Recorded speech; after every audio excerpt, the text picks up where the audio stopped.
Hello and welcome to my YouTube channel Kaushal कुंजी।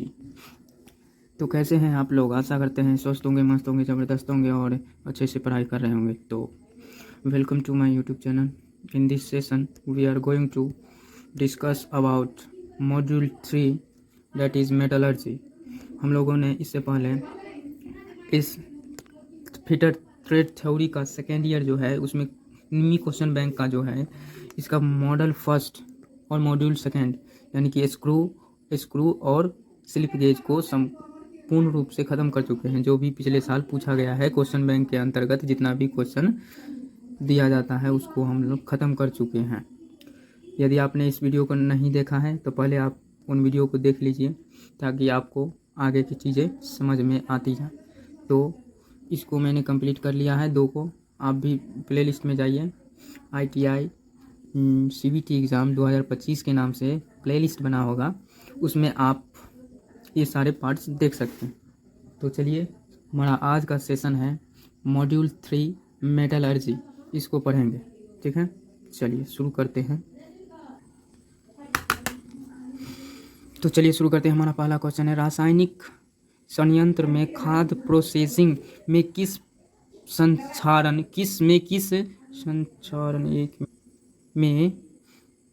किस संक्षारण रोधी धातु का उपयोग किया जाता है? इसका मतलब कि जो रासायनिक संयंत्र है, जो केमिकल प्लांट है, उसमें फूड प्रोसेसिंग के लिए जो संरक्षण रोधी प्रतिरोधी कोरेसिंग रेसिडेंस मटेरियल यूज होता है, उसमें कौन सा मटेरियल रहता है, यही पूछ रहा है। तो इसका आंसर हो जाएगा स्टेनलेस स्टील। क्या होगा? स्टेनलेस स्टील का उपयोग रासायनिक संयंत्र और खाद्य प्रोसेसिंग में किया जाता है, जो कि संरक्षण प्रतिरोधी धातु है।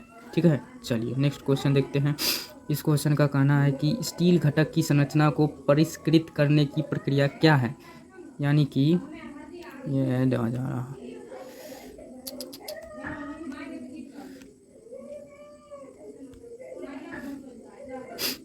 जो क्वेश्चन कह रहा है कि स्टील घटक की संरचना को परिष्कृत करने की प्रक्रिया क्या है, तो इसको कहते हैं नॉर्मलाइजिंग। क्या कहते हैं? नॉर्मलाइजिंग। जो स्टील घटक को परिष्कृत किया जाता है, परिष्कृत means what is the process of refined structure of steel component. जो स्टील कंपोनेंट है में किस संक्षारण रोधी धातु का उपयोग किया जाता है? इसका मतलब कि जो रासायनिक संयंत्र है, जो केमिकल प्लांट है, उसमें फूड प्रोसेसिंग के लिए जो संरक्षण रोधी प्रतिरोधी कोरेसिंग रेसिडेंस मटेरियल यूज होता है, उसमें कौन सा मटेरियल रहता है, यही पूछ रहा है। तो इसका आंसर हो जाएगा स्टेनलेस स्टील। क्या होगा? स्टेनलेस स्टील का उपयोग रासायनिक संयंत्र और खाद्य प्रोसेसिंग में किया जाता है, जो कि संरक्षण प्रतिरोधी धातु है। ठीक है, चलिए नेक्स्ट क्वेश्चन देखते हैं। इस क्वेश्चन का कहना है कि स्टील घटक की संरचना को परिष्कृत करने की प्रक्रिया क्या है? यानी कि ये जा रहा है,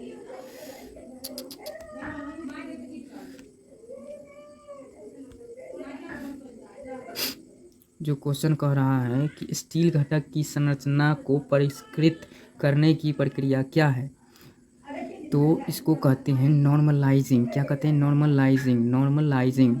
जो स्टील घटक को परिष्कृत किया जाता है, परिष्कृत means what is the process of refined structure of steel component. जो स्टील कंपोनेंट है उसको रिफाइन किया जाता है, इसको कहते हैं परिष्कृत करना। चलिए नेक्स्ट क्वेश्चन कहता है कि कौन सी धातु संरक्षण प्रतिरोधी की रक्षा करती है और कोटिंग पर तापमान भिन्नता के कारण दरार या छिलता नहीं है?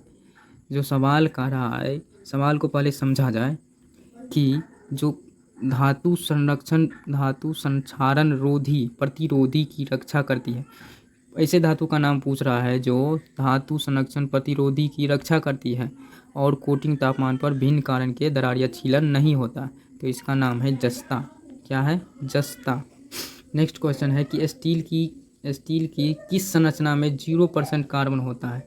जो स्टील होता है हमारा, उस स्टील के संरचना में कितना परसेंट 0% कार्बन किस में होता है, ये पूछ रहा है। तो इसका आंसर है फेराइट। क्या है? फेराइट। याद रखेंगे, फेराइट। नेक्स्ट क्वेश्चन, गर्म सॉल्ट बाथ में कौन सा सरफेस हार्डनिंग विधि की जाती है? तो इसका आंसर है लिक्विड कार्बोरेसिंग। जो गर्म सॉल्ट होता है, गर्म सॉल्ट यानी कि हॉट हीटेड साल्ट बाथ, क्या है? Heated salt bath. इसको जो सरफेस हार्डनिंग किया जाता है वो किससे किया जाता है? लिक्विड प्रोसेसिंग विधि। ठीक। नेक्स्ट क्वेश्चन कह रहा है कि इसका नाम पूछ रहा है कि इस चित्र में क्या है, इसका नाम बताना। तो इसका नाम है पैरेलल शंख की। क्या नाम है? पैरेलल शंख की। ठीक है। नेक्स्ट याद रखेंगे फिगर को, तो बहुत आसान क्वेश्चन रहता है, फिगर को नहीं भूलना। नेक्स्ट क्वेश्चन है, इस धातु की कोटिंग विधि क्या है? धातु की कोटिंग विधि क्या है? ठीक है, जो धातु है उसकी कोटिंग विधि क्या है? जो ये फिगर दिखाया गया है, इसमें किसी धातु को कोटिंग किया जा रहा है, तो इस विधि का नाम पूछ रहा। तो इस विधि का नाम है इलेक्ट्रोप्लांटिंग। क्या है? यह है इलेक्ट्रोप्लांटिंग। याद रखिएगा इसको। नेक्स्ट क्वेश्चन है कि what is mark as x? जो एक्स के रूप में चिन्हित है वह क्या है? तो इस फिगर को पूरा समझेंगे और इस फिगर में जो एक्स है इसका नाम बताएंगे। तो इसका नाम हो जाएगा लोअर क्रिटिकल टेम्परेचर। ठीक है। नेक्स्ट क्वेश्चन देखते हैं। कह रहा है शीतलन दर को तेजी से प्राप्त करने के लिए ऊष्मा उपचार। जो शीतलन दर होता है उसको तेजी से प्राप्त करने के लिए ऊष्मा का जो उपचार है वह प्रयुक्त कवेचिंग मीडिया क्या है? सवाल में कह रहा है कि शीतलन दर को तेजी से प्राप्त करने की आवश्यकता जब होगी तो ऊष्मा प्रसार में कौन सा कोचिंग मीडिया प्रयुक्त होगा? तो वो होगा ऑप्शन ए ब्राइन सॉल्यूशन। ठीक है, याद रखिएगा। ये सब बहुत ही इंपॉर्टेंट क्वेश्चन है। ये CTS क्राफ्ट ट्रेनिंग स्कीम इसके अंदर पूछा गया है ये सारे क्वेश्चन। ये सब क्वेश्चन बैंक है, प्रीवियस ईयर क्वेश्चंस। तो स्टील के यांत्रिक गुणों जैसे स्ट्रेंथ, चिमरापन, डक्टिलिटी कैसे प्रभावित होते हैं? ठीक है, आप अंग्रेजी में भी पढ़ सकते हैं। How to mechanical properties of steel like strength, toughness, ductility are affected. कैसे प्रभावित होता है वो पूछ रहा है। तो सीधा आंसर देखेंगे हार्डनिंग के द्वारा। ठीक है। नेक्स्ट क्वेश्चन कह रहा है एनीलिंग का उद्देश्य क्या है? जो एनालिंग विधि है वो करने का पीछे का उद्देश्य क्या है, क्यों किया जाता है?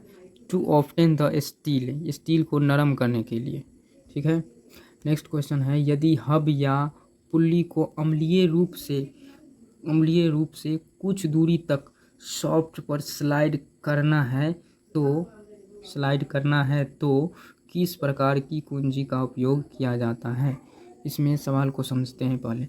जो हब होता है, आप पढ़े होंगे स्क्रू चैप्टर में, उसमें हब के बारे में पढ़ाया गया है। हब जो पुल्ली है उसमें किस प्रकार का कुंजी का उपयोग किया जाता है? ठीक है, तो इसमें फेदर की का उपयोग किया जाता है। किसका उपयोग किया जाता है? फेदर की। ठीक है। नेक्स्ट क्वेश्चन देखते हैं। नेक्स्ट क्वेश्चन है हमारा बेस मेटल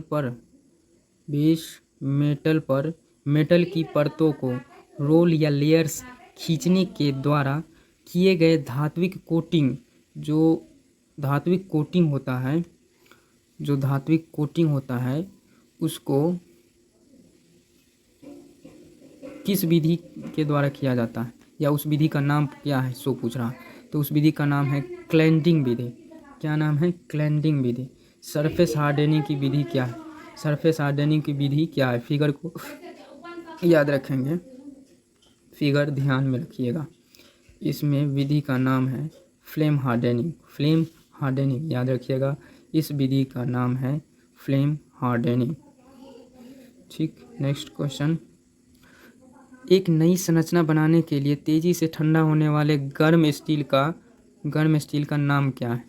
जो एक नई संरचना बनाई जाए, यानी कि ढांचा यूँ कहे ढांचे में एक नई संरचना जब बनाई जाती है, नई स्ट्रक्चर जो इंजीनियर्स के द्वारा आपको ड्राइंग के रूप में दिया जाएगा, उसको अगर बनाना है तो उसमें जो तेज़ी से ठंडा होता है होने वाला जो गर्म स्टील है, उसमें उसमें किसका उपयोग किया जाता है या फिर उसका नाम पूछ रहा है, तो उसका नाम है मैग्नेटेनसाइट, मार्टेसाइट। आप हिंदी में भी पढ़ सकते हैं, इंग्लिश में भी पढ़ सकते हैं, जिसमें सुविधा हो पढ़ लीजिएगा। क्वेश्चन कहता है ऊष्मा उपचार की कौन सी विधि द्वारा किस जॉब में मशीनीकरण और डक्टिलिटी का सुधार होगा। डक्टिलिटी का सुधार कब होगा? जब एनालिंग किया जाएगा, एनालिंग ही किया जाएगा। ठीक है, इसका तो बहुत आसान आंसर था। चलिए नेक्स्ट क्वेश्चन, हीट ट्रीटमेंट की प्रक्रिया में फ्लेम हार्डिंग का नुकसान। जो हीट ट्रीटमेंट दिया जाता है ऊष्मा उपचार, उसमें हार्डनिंग, जो फ्लेम हार्डनिंग है, उससे क्या नुकसान होता है वो पूछ रहा है। तो उसमें नुकसान होता है छोटे वर्क पीस जो है वो उपयुक्त नहीं बच पाते हैं, जो उपयुक्त नहीं रहते हैं। ठीक है, नेक्स्ट क्वेश्चन कहता है 230 डिग्री सेल्सियस तक गर्म करके किस प्रकार के कटिंग टूल को टेम्पर्ड किया जाता है। क्या किया जाता है? टेम्पर्ड किया जाता है। तो टर्निंग टूल को, किसको? टर्निंग टूल को। ठीक है, नेक्स्ट क्वेश्चन, एक्स से चिन्हित भाग का नाम पूछ रहा है। जो ये है एक्स, इसमें चिन्हित भाग का नाम पूछ रहा है। तो इसका आंसर है दांतेदार सॉफ्ट। क्या है? दांतेदार सॉफ्ट। चलिए नेक्स्ट है, कह रहा है काटने की क्षमता को जोड़ने पर और स्टील पर घिसने का प्रतिरोध उत्पन्न करने की प्रक्रिया क्या है? इस प्रक्रिया का नाम है हार्डनिंग। क्या है? हार्डनिंग। नेक्स्ट क्वेश्चन, जिब हेडेड की का उपयोग करने का क्या फ़ायदा है? जो जिब हेडेड है उसको उपयोग करने का फ़ायदा यही है कि आसानी से निकाला जा सकता है। ठीक है, can be withdraw easily. Next question है कि सरफेस हार्डनिंग करने की विधि क्या है? देखिए, सरफेस हार्डनिंग में इस फिगर को ज़रूर से ज़रूर याद रखिएगा। सरफेस हार्डनिंग करने की विधि क्या है? तो पैक कार्बोरिसिंग। ठीक है, नेक्स्ट क्वेश्चन कहता है रक्षात्मक सतह प्राप्त करने के लिए अन्य धातु के साथ लेपित धातु संचालन क्या है? क्या पूछ रहा है? जो रचनात्मक सतह है, जो कंस्ट्रक्टेड सरफेस है, उसको इलेक्ट्रोप्लेटिंग के द्वारा संचालन किया जाता है। ठीक है, नेक्स्ट क्वेश्चन, स्टील घटकों के अति दोषों को दूर करने की प्रक्रिया क्या है? जो स्टील घटक है उसको दूर करने की प्रक्रिया क्या है? तो उसको दूर करने की प्रक्रिया है स्टील की नॉर्मलाइजिंग। क्या है? स्टील की नॉर्मलाइजिंग। और हमारा इस सेशन का सबसे लास्ट क्वेश्चन है कि नॉर्मलाइजिंग करने का उद्देश्य क्या है? नॉर्मलाइजिंग करते क्यों है? ये भी पूछ सकता है। तो स्ट्रेट और स्ट्रेन को दूर करना, to remove stress and strain. ठीक, तो आज हमने मॉड्यूल 3 ख़त्म कर दिया है। आगे हम मॉड्यूल 4 को ख़त्म करेंगे। आप इसमें मॉक टेस्ट भी लगा सकते हैं। आप कहेंगे तो मॉक टेस्ट का भी मैं वीडियो बना सकता हूँ, लेकिन आप कहेंगे तब, क्योंकि मैं अपने पढ़ाई को छोड़ करके इसमें वीडियो बना रहा हूँ, इसके लिए टाइम निकाल रहा हूँ। तो आप लोग देख रहे हैं इतने सारे मॉड्यूल बचे हुए हैं, 13 मॉड्यूल है टोटल। ये सिलेबस ITI फिटर ट्रेड के लिए भी है, और ITI फिटर से जो CITS करना चाहते हैं, CITS करना चाहते हैं 2025 में, उनके लिए भी ये सिलेबस है। तो आप फिटर से ITI कर रहे हों या ITI कर चुके हों और क्राफ्ट इंस्ट्रक्टर ट्रेनिंग स्कीम के अंतर्गत एडमिशन के लिए तैयारी कर रहे हैं, तो भी आप इस वीडियो को देख सकते हैं, आपके लिए भी बहुत उपयोगी। ठीक है, तो आज का सेशन यहीं पर ख़त्म करते हैं। आपने अगर इस मॉड्यूल का वीडियो नहीं देखा है तो ज़रूर से देख लीजिएगा, और प्लीज़ शेयर कीजिए राइट पर्सन के पास जो कि पढ़ता हो। ठीक है, तो हम सेशन को एंड कर रहे हैं। आशा है कि आपको इससे मदद मिल रही होगी, कुछ ना कुछ हेल्प हो रहा होगा। यदि आपको इससे और बेहतर चाहिए या इसमें कोई कमी है तो आप कमेंट करके हमको बता सकते हैं। मैं उस कमी को दूर करने का पूरा प्रयास करूँगा। ठीक है। और आपको और भी क्या क्या चीज़ पढ़ना हो है, आप ट्रेड थ्योरी पढ़ना चाहते हैं या किसी और ट्रेड का पढ़ना चाहते हैं, इलेक्ट्रीशियन, फिटर, वेल्डर, मशीनिस्ट, जो भी ट्रेड हो, और इस फिटर के अलावा आप कमेंट बॉक्स में कमेंट कीजिएगा। मैं उस ट्रेड की सारी जानकारी पढ़ लूँगा और आपके लिए वीडियो बना के लाऊँगा। ठीक है। अगर आप वर्कशॉप एंड कैलकुलेशन पढ़ना चाहते हैं तो उसका भी वीडियो आने वाला है बहुत जल्द। ट्रेड थ्योरी ख़त्म करने के बाद वर्कशॉप एंड कैलकुलेशन आएगा, फिर एम्प्लॉयबिलिटी स्किल आएगा, उसके बाद ईडी आएगा। इन सभी का प्रीवियस ईयर क्वेश्चन बैंक हम लोग करने वाले हैं, जिससे सीबीटी एग्ज़ाम, जो हमारा सीबीटी एग्ज़ाम 2025 है, आईटीआई के थ्रू, आईटीआई का जो सीबीटी एग्ज़ाम 2025 है वो तो कंप्लीट हो ही, साथ ही साथ CITS 2025 ये भी कंप्लीट हो जाए साथ में ही। इसीलिए आप ज़्यादा से ज़्यादा लोगों को शेयर कीजिए, अपने दोस्तों को शेयर कीजिए, जो पास हो चुके हैं उनको शेयर कीजिए। ठीक है। तो वीडियो देखने के लिए धन्यवाद। मिलते हैं नेक्स्ट वीडियो में, तब तक के लिए लाइक शेयर और सब्सक्राइब कीजिएगा यदि आपको अच्छा लगा हो, तब फोकट में नहीं। आपको कंटेंट अच्छा लगा हो या ऐसा वीडियो और चाहिए हो तो सब्सक्राइब ज़रूर कीजिएगा, शेयर भी कीजिएगा। Thank you. तब तक के लिए मिलते हैं। अपना ख्याल रखिएगा, अपने परिवार का ख्याल रखिएगा। स्वस्थ रहिए, मस्त रहिए। मिलते हैं आगे। Thank you so much.